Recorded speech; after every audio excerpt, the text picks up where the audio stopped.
आप सभी का हमारे चैनल मंत्र साधना विद अथर्व पर स्वागत है।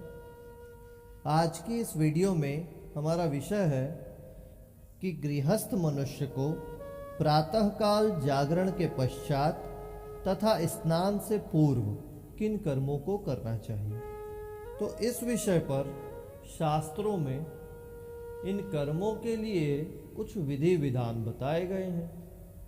वह किस प्रकार से है कि गृहस्थ को अपने नित्य कर्मों के अंतर्गत आने वाले स्नान से पूर्व के जो कृत्य हैं उन्हें भी शास्त्रों के दिशा निर्दिष्ट अनुसार करना चाहिए।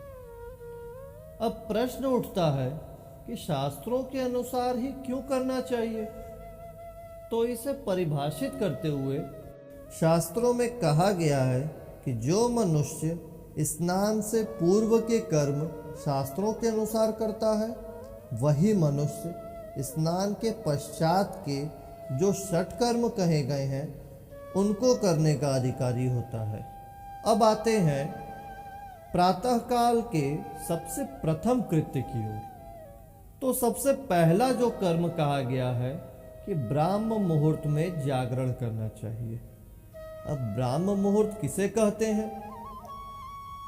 तो सूर्योदय से 4 घड़ी अर्थात लगभग 1.5 घंटे पूर्व इस समय को ब्राह्म मुहूर्त कहा जाता है और इसी समय मनुष्य को जागरण करना चाहिए।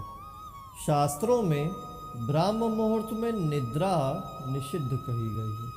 क्यों निषिद्ध कही गई है? तो कहते हैं कि ब्राह्मे मुहूर्ते या निद्रा सा पुण्य क्षयकारिणी ताम करोति द्विजो मोहात् पादकृच्छ्रेण शुध्यति। अर्थात ब्राह्म मुहूर्त की जो निद्रा होती है वह पुण्य का नाश करने वाली होती है। उस समय जो कोई भी मनुष्य शयन करता है उसे इस पाप से छुटकारा पाने के लिए पादकृच्छ नाम का प्रायश्चित व्रत करना चाहिए।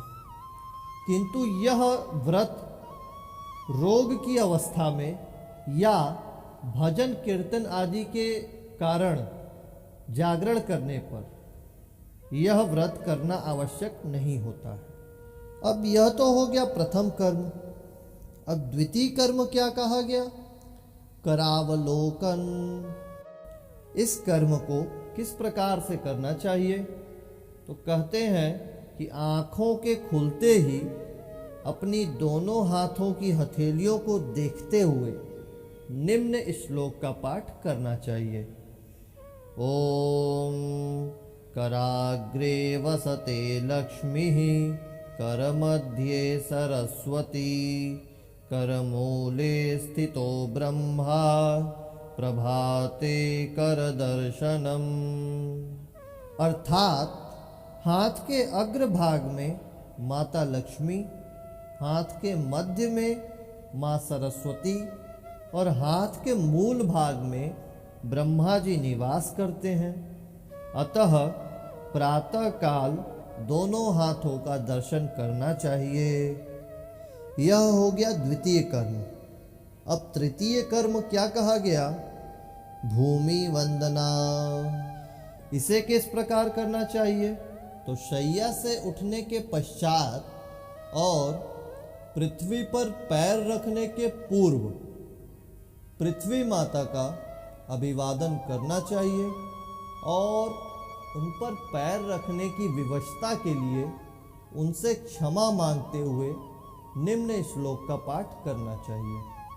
ओम समुद्र वसने देवी पर्वतस्तन मंडिते विष्णुपत्नी नमस्तुभ्यं पादस्पर्शम क्षमस्व मे। अर्थात समुद्र रूपी वस्त्रों को धारण करने वाली पर्वत रूप स्तनों से मंडित भगवान विष्णु की पत्नी पृथ्वी देवी, आप मेरे चरण स्पर्श को क्षमा करें। तत्पश्चात माता, पिता और गुरु का अभिवादन करना चाहिए। ॐ गुरुर्ब्रह्मा गुरुर्विष्णुः गुरुर्देवो महेश्वरः गुरुः साक्षात् परब्रह्म तस्मै श्रीगुरुवे नमः। ईश्वरो गुरुराप्नेति मूर्तिवेद विभागिनी सूत्रभास्य कृतौ वन्दे भगवन्तौ पुनः पुनः भगवन्तौ पुनः पुनः।